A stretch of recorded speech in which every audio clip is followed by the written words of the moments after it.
Oh, hello. I didn't see you there. Let's talk systematic theology.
Hello, everyone, and welcome back to another episode of Coffee Time with me, Pastor Brandon, pastor of Ramsey Baptist Church. So this makes episode 3, and today we're going to be talking about systematic theology, as you pretty much figured out. Coffee Time is a web series that I started where I talk about the things that I like to talk about, and I do it while, you guessed it, drinking a cup of coffee. Today's coffee is Parable Coffee. This is what it's been for the last couple weeks. I love this coffee. It is great. They are local to South Dakota. Go to their website at parablecoffee.com or find them on their Facebook page. They don't know that I am recommending their coffee, so they're not paying me to say these things. I just stand by what they do, and it's a small local business, and a lot of our small local businesses are in desperate need of our support. So, Parable Coffee is the place to go. You know, I'm afraid that one of these days the coffee is going to be too hot and you all are going to catch me burning my lip or my tongue and seeing me acting like a big baby about it on camera. All right, systematic theology. This is a topic I just was a natural at. A series of topics is what I should really call it. And so what is systematic theology? Systematic theology is, what does the Bible have to say, the entire Bible have to say about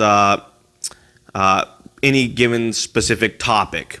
It is not an exhaustive, where in the Bible is this at and what does it exactly teach? It's mostly about the essential doctrines, the ones where it's non-negotiable, and then depending on who's writing the systematic theology will depend on where the important doctrines, very important doctrines lie at, but maybe not the super essential when you get into the fine details.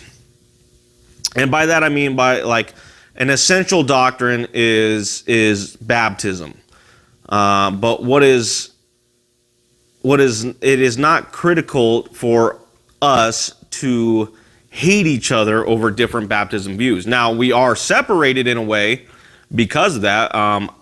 Myself as a Baptist can never be a member of a church that practices infant baptism. However, I can have fellowship with Christians who practice infant baptism, and that's what I mean by it's important. The title itself is essential. You have to have a doctrine of baptism or the Lord's Supper.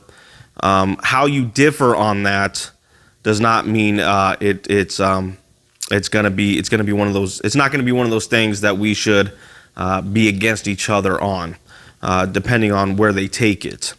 At least as far as evangelicalism goes. This is not including like a cult's view of baptism or something like that. This is within the evangelical realm. And so you'll have topics like that. You're not going to find like, not in all of them anyway, you're not going to have a necessarily a subject on some modern day things. You're not going to have subjects on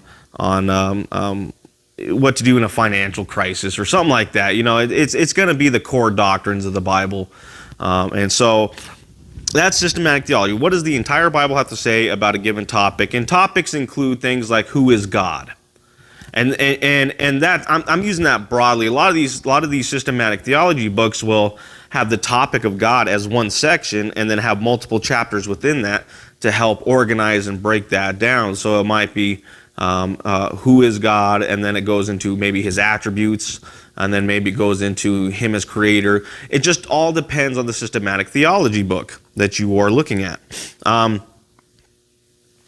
So this is an area where I just came natural with. There are three areas of biblical studies that I just absolutely love. The first one would be systematic theology. The second one would be church history. Some people think that that's not a biblical study, but it is, because you don't just study the events of history, you study the theology they had throughout the history. And so the biblical you have biblical studies there. So church history just came natural to me, and I enjoy Greek a lot. Greek would be the next subject. However, it did not come natural to me. It still doesn't come natural to me, but I still go at it. And so those are the three areas that I greatly enjoy. And so with that, I want to talk about some of the strengths and weaknesses of systematic theology. Now, the weakness, a lot of people, there's people out there, people who have a hard time tackling systematic theology tend to critique it. And what they don't like about it is they believe that it puts God in a box. That's the way they would phrase it, is it puts God in a box. And typically you find that from people who were seminary students throughout the late 60s, 70s, and into the 80s. By the late 80s and early 90s, that was beginning to disappear, but it was still very active. And so that was a real thought process in many denominations, that it puts God in a box, and therefore it puts Christian thinking inside of a box. People can most definitely be guilty of that. I don't want to say that that's not true. It has been true. Some people are very much guilty of that. However, that's a discipline. You have to have some self-control. It's not a statement of faith where you say you cannot go past this. And for the most part, these books make it clear that these are introduction to topics. These are not a full-on teaching on it that will explain everything about this. Look, when you are studying God, God is infinite, which means there's no end to learning him. And these guys who wrote these works know that. They know that there is just no end to who God is, and therefore there can never be an end to studying him. And so this is merely just introductions to the doctrines and what's important about them, and it's meant to get the reader to explore the scriptures more. It does serve as a protection, and that's where the strength is at, is once you have a good systematic theology down, it serves as a protection. It helps you kind of organize your thoughts. And so when you can look up what the entire Bible has to say about who God is and really study that and get it down, when somebody comes along and tries to throw in something that contradicts that, you kind of have it in your mind in a category a little bit. When somebody tries to attack who Jesus is, who the Holy Spirit is, you have it in your brain worked out in a better way. It's a tool to help you work it out, where you can categorize what they are saying, and does this violate biblical orthodoxy? And if it does, then you need to research, and then if it's really bad, then confront. All right, systematic theology books, as far as like some of these volumes are concerned, these are multiple topics in one book meant to be an introduction. There are thousands and thousands of thousands where a little topic in here is expanded on, and you have so many books about that subject. So we'll talk about that more here shortly. Let's look at some of these books. This one, I don't know how to pronounce this guy's name. It seems like Petrus van Maastricht. I could be wrong on that. I have not looked into this one yet. This is on my bucket list. I just got this. So like these two I just got. And so this one's still in the cellophane wrap. This is volume 1, this is volume 2. I'm not sure how many volumes are in this set yet. But this was not originally in English. This was in a different language, and it was translated and then edited by Joel Beakey. And you're gonna hear Joel Beakey's name quite a bit in this video because he's done a lot of works in systematic theology. And so I'm trying to see if they have a list of volumes. Man, there is a lot of topics in here. I have got to read this. So I can't tell you if this is a good one or not because I haven't read it yet. And so this is a good one to start with. This is a big I don't know. And so I don't know its strengths and I don't know its weaknesses, but I can tell you I am greatly excited to get started on this one. All right, this is also a new one I have.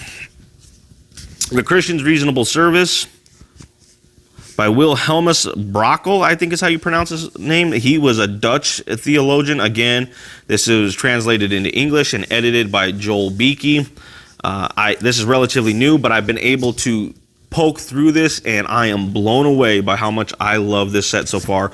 There's 2 more volumes I still need to get. This is just volume 1. This is a 4-volume set. I only got the first 2 volumes, and what I have read, I have greatly loved. And so it's going to be a lot of reading, but man, I was just like I was just blown away. I mean, that's what makes so great. Some of these old Puritan writers and those who were inspired by the Puritans, some of these older theologians. I mean, they had the time to really just delve into God's word and really pull out what they're seeing in there, and then have it organized in such a neat way. By Joel Beakey, edited in such a neat way. This one I really, really loved. I haven't read it all the way through, but what I've read, I've enjoyed. I've read this one quite a bit. Most of these books are resource books. I'll let you know which ones I've read all the way through, but most of these books are resource books. The Great Doctrines of the Bible. This is 3 volumes in 1. This is by Martin Lloyd-Jones.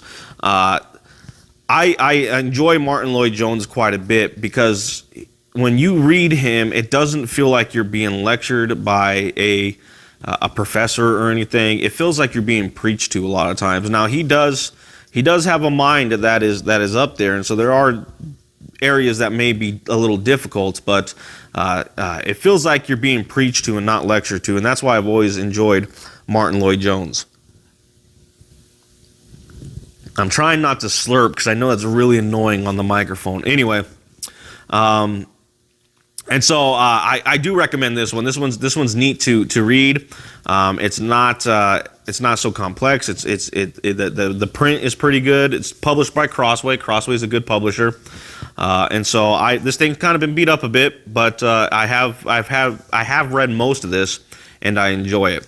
I am not in agreement with Martin Lloyd-Jones on his second baptism view, and so that is an issue for me. But and by that, second baptism of the Holy Spirit, typically found in charismatic theology. But nonetheless, Martin Lloyd-Jones is a good guy to read. And while I'm on that, you're not going to agree with everything that these guys have to say. I mean, you're just not.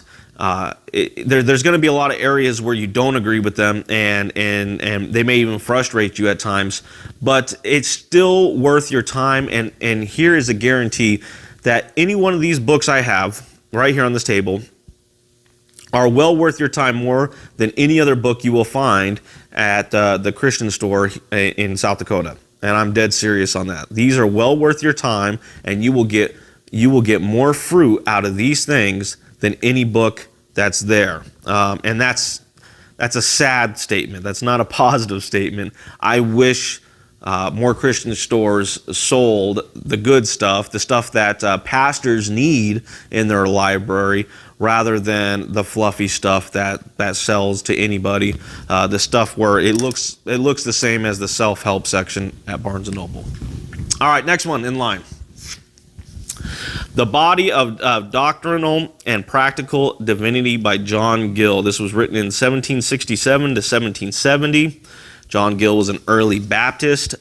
He thought about God. I mean, there's just this guy is amazing. I love looking at his commentaries. I love looking at this. I have poked through this quite a bit. Now this one is going to be a little bit more difficult to read. The print is really small. It's divided up in just it's not the easiest read. It's not real good on the eyes. It's like a dictionary is what it feels like when you open it up and read it. It feels like a dictionary. Nonetheless, it's still a great read. Now, he holds to a view called eternal justification, which I do not agree with. It does bother me, and so I'm not with John Gill on that one. But again, and I would argue him if he was alive today holding this view, I would argue with him on this one. Regardless, this is still worth your time. It is still a really good book to read. Eternal justification has to do with his theology on election, and he believes that the elect were justified from eternities past, where I would say that God's people are justified upon faith. Well, the moment you have faith is the moment you have been justified, not from eternities past. It's just he's a pretty high Calvinist, is what he is. And so that can run into issues like that, and that's what you kind of see in high Calvinism. It's not enough for me to not want this book. It really isn't, because it doesn't dictate all of his theology, but that is a bothering thing. But still worth your time. Reformed Systematic Theology. This one is a beast. This is going to be a 4-volume set. So this is Reformed Systematic Theology. This one's actually written by Joel Beeke, not edited by him. It may have been edited by him, I don't know, but it's written by him and Paul Smalley. I have read this entire volume and plan on reading the whole series all the way through. I think the volume 2 is going to be released this May. I'm not positive on that. I have to look at. Actually, it might be out now. Might have been March. Guys, I got to buy a new book. Okay. Anyway, I've read this one all the way through. It is in depth. It is a great nugget of learning in here, and it was well worth the read. I'm gonna warn you, it's gonna stretch your brain. But I greatly enjoyed this one. This one's relatively new. I know this one doesn't look new. That's because I poured through this entire thing. I've read every page and every note, and the book is beat up because of it. Its weakness is that Joel Beeke is a Presbyterian. I believe he's a Presbyterian. He's conservative. He's very, very conservative, if that's an issue. But because he is a Presbyterian, he is going to have an infant baptism view, which he does not talk about in this volume, but I guarantee it's going to come in volumes later. But as far as this volume goes, it is solid. Very, very solid. You're not going to get... I mean, he's a smart guy. He's a seminary professor, and I believe president up in Michigan. We're going to hold off on this one for a second. Let's go to Puritan Theology, Doctrine for Life. This one's also by Joel Beeke and Mark Jones. Now, this one is one of my favorites. I have read this one all the way through.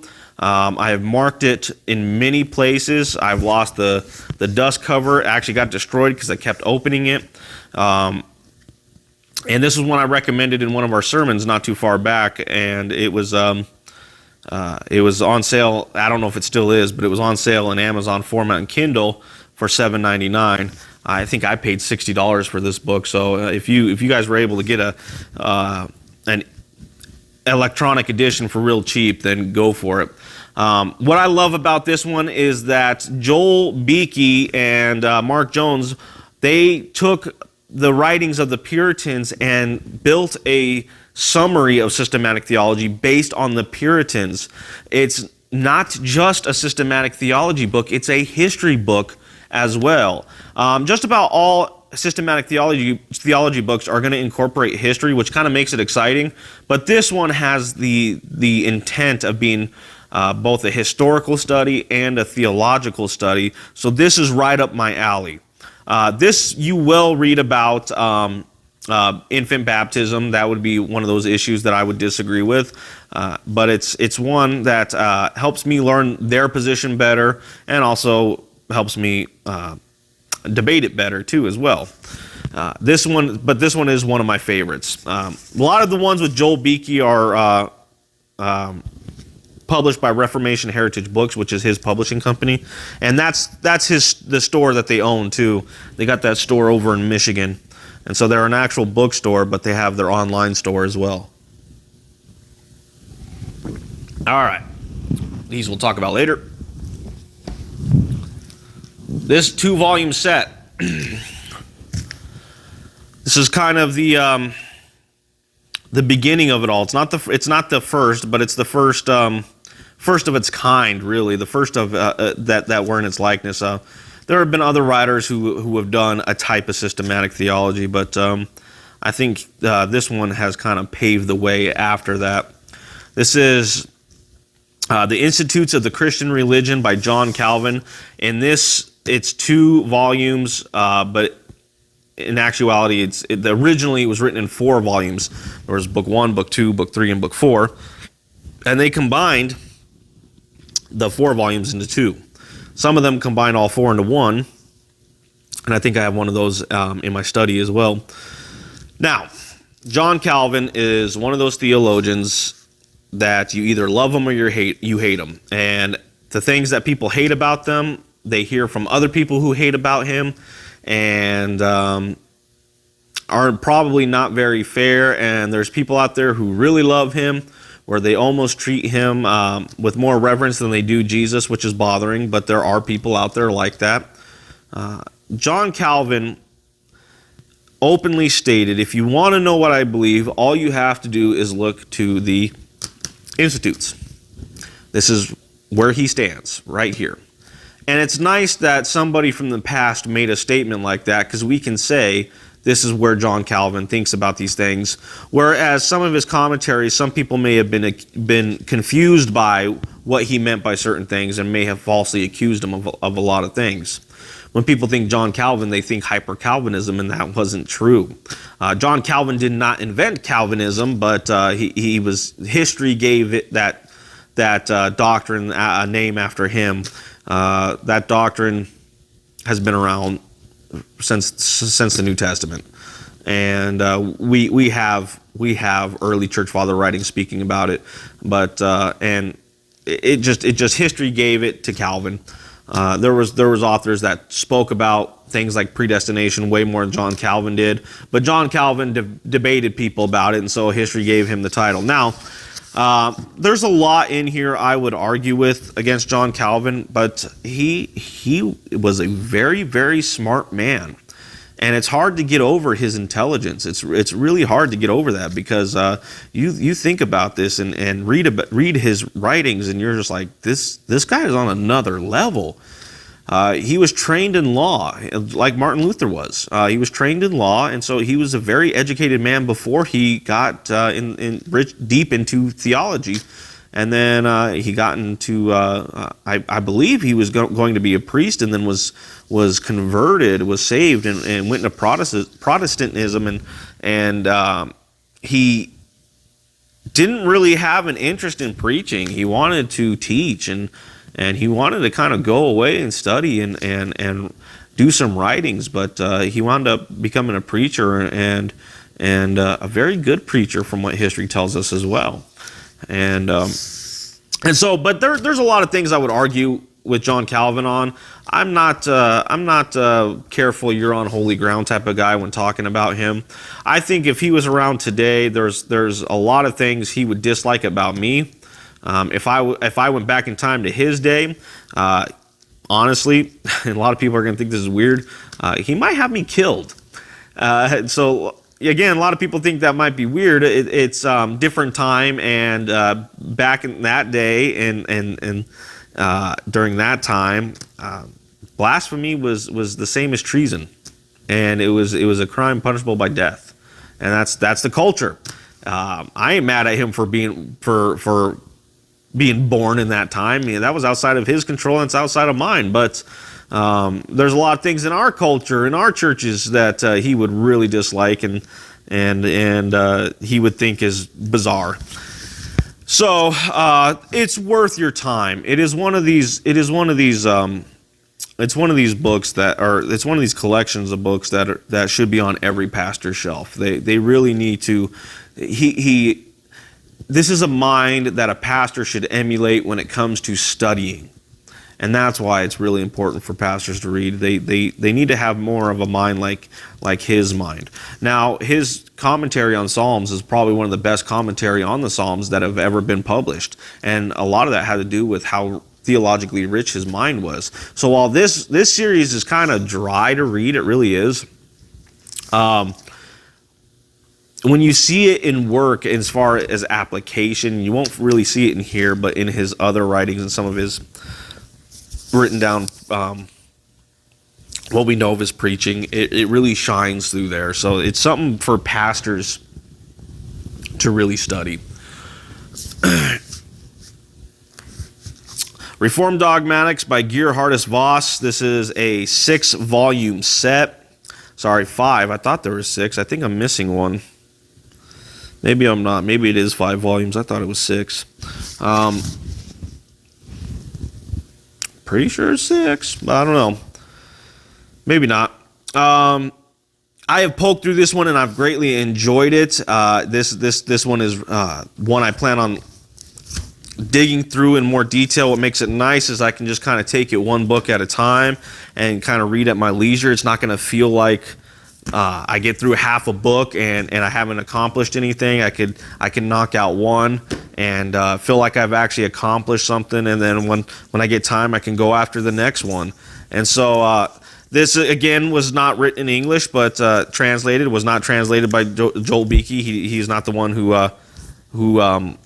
edited this one, but nonetheless, I think this is well worth somebody's time as well. Again, it's going to be Presbyterian, so infant baptism is what you're going to get out of it. Concise Reformed Dogmatics, J. Van Genderen. This one I poked through, not enough to give you guys an exact synopsis of it and what I think about it. So I do apologize about that. But what I have read was pretty good. It's organized differently from some of these other ones. It's organized similar to how John Calvin's is organized, actually, now I'm thinking about it. John Calvin has a way that his is organized as well.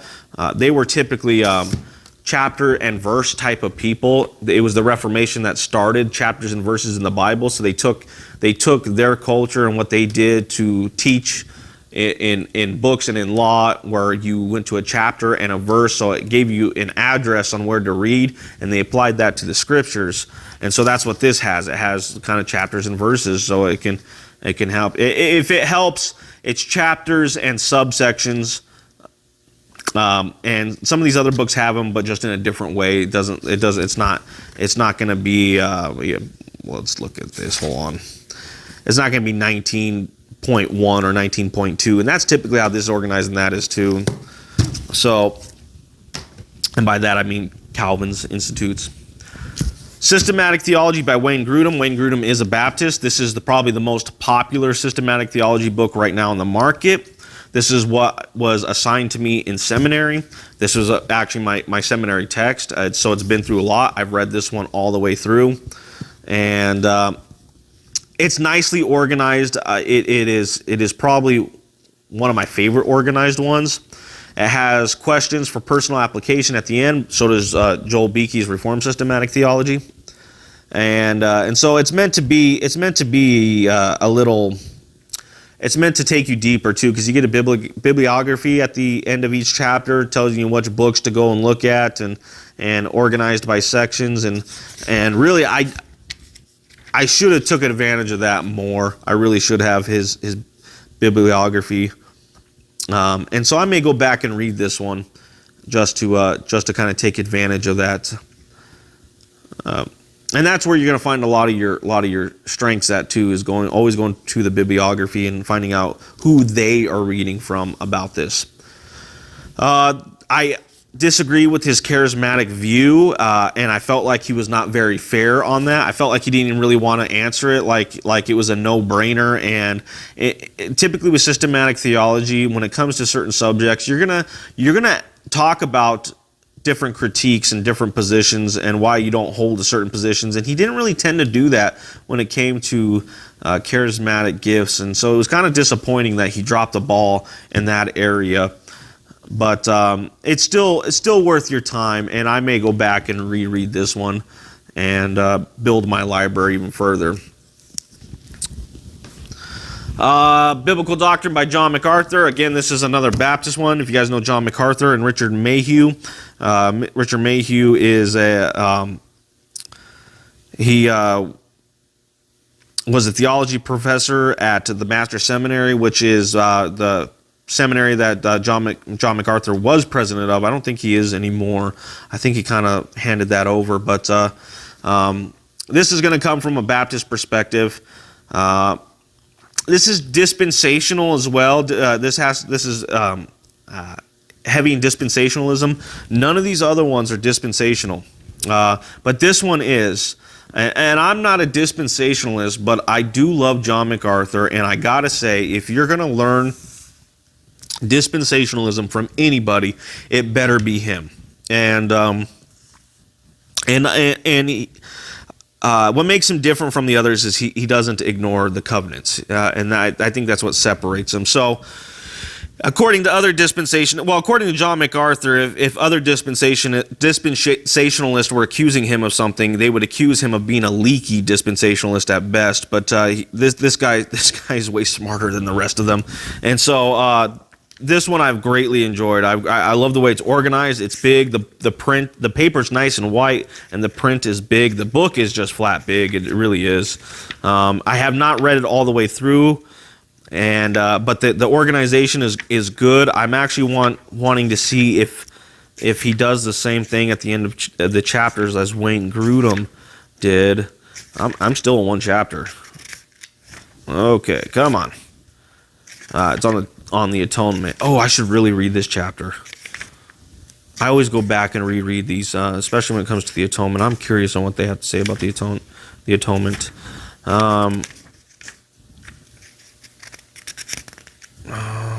accomplishment. Okay, so the atonement would be under the topic of salvation, and that's just one of the many topics under salvation. Oh, I was reading it. I got it marked. When application of redemption. When you read so much, it all kind of blends at times.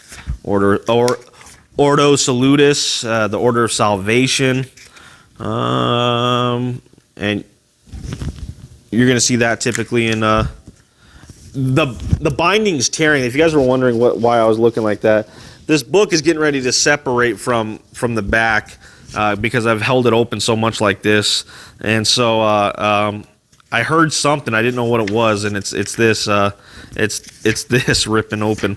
It looks like I can't. I'm trying to get to the end of this chapter. This is a really long chapter. There's multiple topics in this one chapter, but I was looking to see if it had the application side of it. Justification. Okay, come on. Alrighty. We'll just do this. Oh, okay. So there is a bibliography. Looks like there's a hymn, which some of these other ones are doing, a prayer and a hymn. So it's very devotional like. You get through a chapter, and that's a long chapter, and it has a prayer at the end and a hymn to sing at the end, or if you just want to read the hymn. and it's meant to be an act of worship. This is meant to teach you to be closer to God. And so they're not all going to be super dry. A lot of them have the motive of leading you to worship. And so I do recommend this one, by the way. I do enjoy this one quite a bit. I may go back and pick through that one a lot more. This next one, Michael Horton, The Christian Faith. A Systematic Theology for Pilgrims on the Way. This one I've probably had the second to longest. And I've gone through this one quite a bit. It's been beat up. I remember showing this to my seminary professor, and he was laughing because there's Kool-Aid stains from my kids on this thing. But Michael Horton, he's a systematic theology professor over at Westminster Seminary in California. He's a conservative Presbyterian.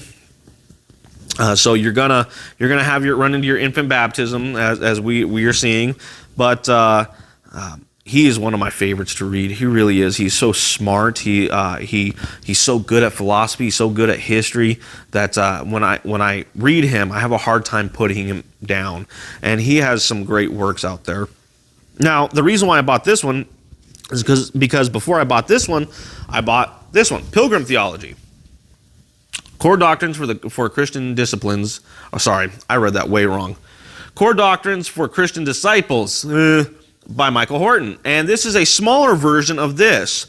And I actually found this in the Christian bookstore. I grabbed the last copy they had, and they never stocked the shelf again with this. I was like, ooh, this looks good.